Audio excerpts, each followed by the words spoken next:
Hello दोस्तों, कैसे हैं आप सभी। आई होप आप सभी अच्छे होंगे और सीटेट दिसंबर 2024 की तैयारी बहुत अच्छे से कर रहे होंगे, क्योंकि अब सीटेट दिसंबर में बहुत कम टाइम बचा हुआ है।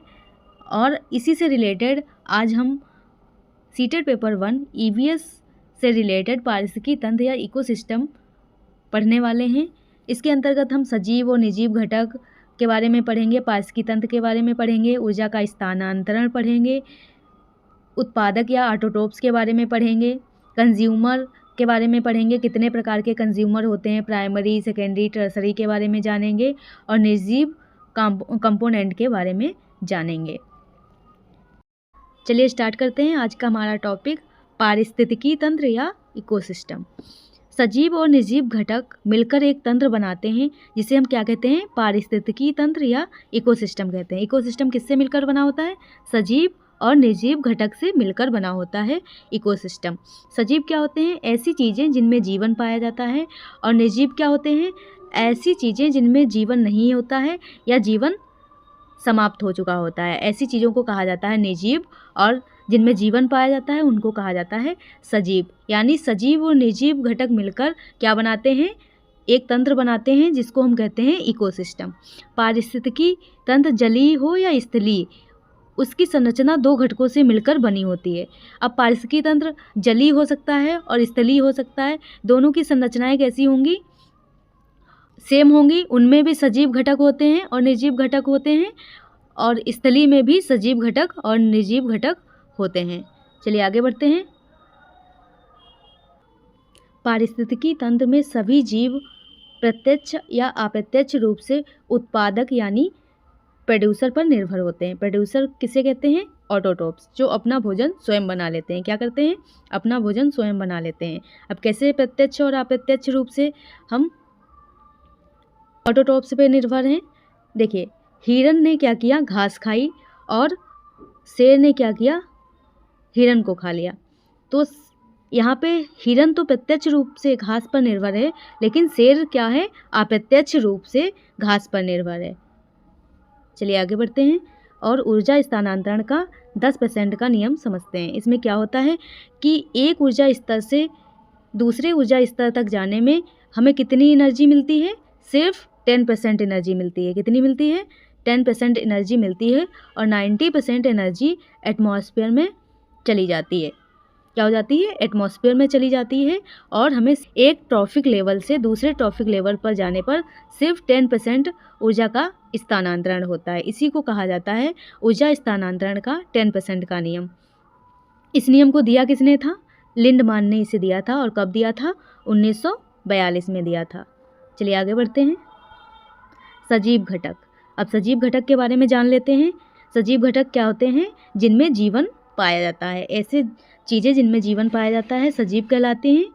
सजीव घटक के अंतर्गत पेड़ पौधे, पशु पक्षी, मनुष्य तथा सूक्ष्म जीव, माइक्रो ऑर्गेनिज्म जैसे बैक्टीरिया, वायरस भी आते हैं। ये घटक एक दूसरे के लिए पोषण का कार्य करते हैं।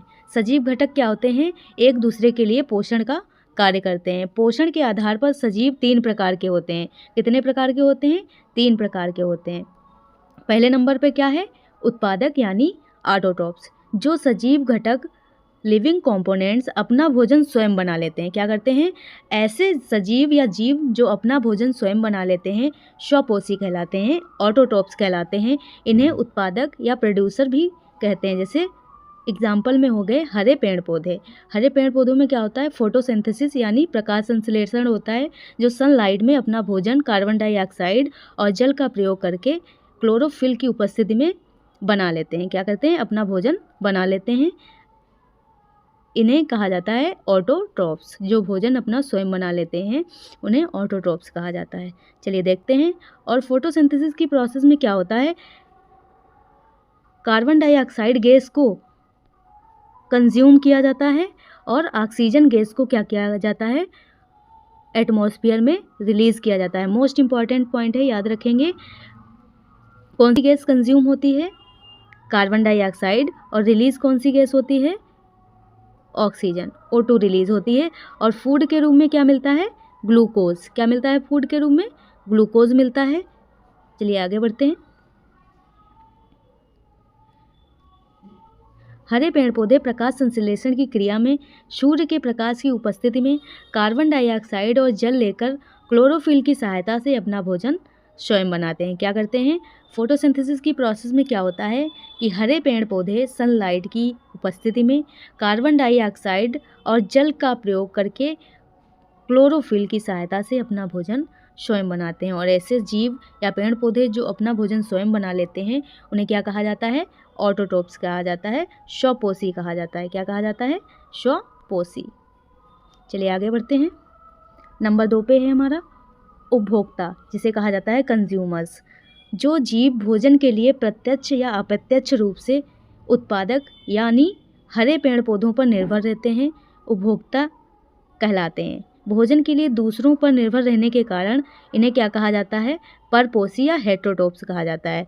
ऐसे जीव जंतु जो अपना भोजन स्वयं नहीं बना पाते हैं उनको क्या कहा जाता है? परपोषी कहा जाता है, क्योंकि वो दूसरों पर भोजन के लिए निर्भर रहते हैं। उपभोक्ता को 3 भागों में बांटा जा सकता है। कौन कौन से भाग हैं? नंबर 1 पे आता है हमारा प्रथम चरण उपभोक्ता, फर्स्ट स्टेज कंज्यूमर, या इसे कहा जाता है प्राइमरी कंज्यूमर। जो शाकाहारी जंतु भोजन के लिए सीधे सीधे उत्पादक पर या हरे पेड़ पौधों पर निर्भर रहते हैं उन्हें प्रथम चरण का उपभोक्ता कहा जाता है। क्या कहा जाता है? ऐसे जीव जंतु जो सीधे सीधे हरे पेड़ पौधों पर निर्भर रहते हैं उन्हें क्या कहा जाता है? Primary consumer. जैसे फॉर एग्जांपल में हमारी गाय हो गई, बकरी हो गई, हिरण हो गया, खरगोश हो गया आदि पेड़ पौधों पर निर्भर रहते हैं। नेक्स्ट हमारा है द्वितीय चरण उपभोक्ता, सेकेंडरी स्टेज कंज्यूमर, या इसे कहा जाता है सेकेंडरी कंज्यूमर। जो शाकाहारी जंतुओं को भोजन के रूप में प्रयोग करते हैं। द्वितीय चरण उपभोक्ता क्या होते हैं? जो शाकाहारी जंतुओं को भोजन के रूप में प्रयोग करते हैं द्वितीय चरण उपभोक्ता कहलाते हैं। जैसे शेर, चीता, भेड़िया आदि बकरी, हिरण, खरगोश का शिकार करते हैं।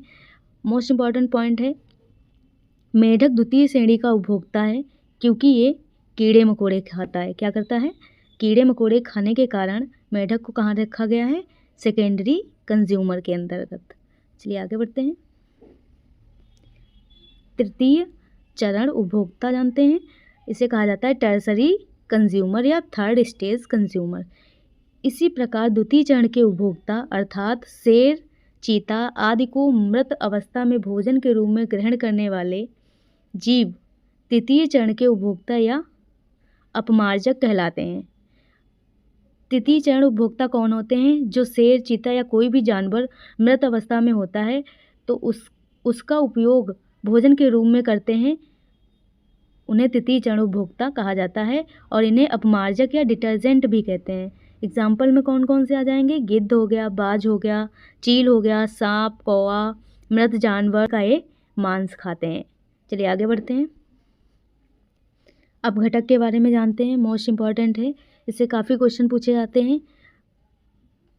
डिकम्पोजर्स, प्रकृति में कुछ जीव ऐसे होते हैं जो मृत जीवधारियों, डेड ऑर्गेनिज्म एवं सड़ी गली वस्तुओं को खाकर उनसे पोषण प्रदान करते हैं। अपघटक क्या होते हैं? ऐसे जीव होते हैं जो मृत शरीरों से या सड़ी गली चीज़ों से अपना पोषण प्राप्त करते हैं। जैसे बैक्टीरिया हो गया, कवक हो गया आदि किसका काम करते हैं? डिकम्पोजर का काम करते हैं। मृत शरीर से पोषण लेने के कारण इन्हें क्या कहा जाता है? मृत पोषी कहा जाता है। क्या कहा जाता है? मृत पोषी कहा जाता है। और इनको पर्यावरण का क्लीनर भी कहा जाता है या पर्यावरण का सफाई कर्मी भी कहा जाता है। चलिए आगे बढ़ते हैं। डिकम्पोजर के एग्जाम्पल कौन से हैं? वर्म हो गया, मशरूम हो गया, इंसेक्ट हो गया, बैक्टीरिया हो गया। चलिए निर्जीव घटक के बारे में जानते हैं। Non living component, non living का मतलब क्या होता है? ऐसी चीज़ें जिनमें जीवन नहीं पाया जाता है या जीवन समाप्त हो चुका होता है। पर्यावरण के निर्जीव घटक के अंतर्गत स्थल मंडल आता है, जल मंडल आता है, वायुमंडल आता है। इसके अंतर्गत चट्टानें आती हैं, मिट्टी आती है, पानी आता है, जलवायु आता है। अब एग्ज़ाम में क्वेश्चन कैसे पूछा जाता है कि 4 ऑप्शन दे दिए जाते हैं और पूछा जाता है कि इनमें से निर्जीव घटक कौन सा है। जैसे चट्टान दे दिया गया, मिट्टी दे दिया गया, पानी दे दिया गया और जलवायु दे दिया गया और सारे एग्जाम्पल दे सकते हैं और उनमें से पूछा जाता है कि इनमें से निर्जीव कौन सा है या पूछा जाएगा इनमें से सजीव कौन सा है, तो उसमें हमें ढूंढना या छांटना पड़ता है। ध्यान से देखेंगे, निर्जीव घटक के कारण ही सजीवों का विकास बेहतर ढंग से हो पाता है। कैसे होता है? अच्छे ढंग से सजीवों का विकास हो पाता है निर्जीव घटक के कारण। किसी भी निर्जीव घटक के अधिक या कम होने से पारिस्थितिकी तंत्र असंतुलित हो जाता है। कैसा हो जाता है? इकोसिस्टम में क्या होता है कि दोनों चीज़ें बैलेंस में होनी चाहिए, सजीव और निर्जीव दोनों बैलेंस में होने चाहिए, तभी हमारा इकोसिस्टम बैलेंस में रहेगा।